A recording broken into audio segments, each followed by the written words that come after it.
Hey guys, welcome back to UpClick. In this video, I'll be showing you or be discussing with you how to see where X Twitter account is located or based in. But first, check our special offer in the description.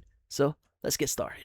So, if you want to know where an account was created or that user is currently at or what country they are operating on or operating in, well, in this case, this one is quite easy. So how do you do so? Well, first things first is you want to open up the X app here, or previously known as Twitter, and you want to go ahead and just search for that profile. So you could either click on their profile if you do see them immediately in your For You page, or you could go and just click on search here and search for the appropriate account.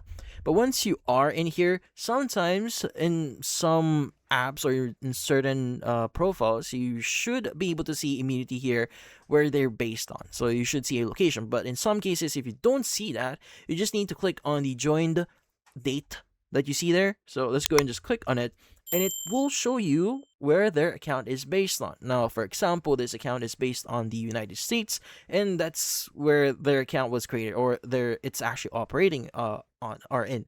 So basically, that's how you see the location of an account. But just to give some information here, sometimes if an account is actually using like certain a VPN, sometimes accounts location may be masked, so sometimes it's not the actual location. So just be aware of that. But some internet providers bypass VPN, so it will still get the proper location. But then again, this is how you see where an account is located. But that's about it. So if you found this video helpful, hit the like and subscribe button and watch our next video.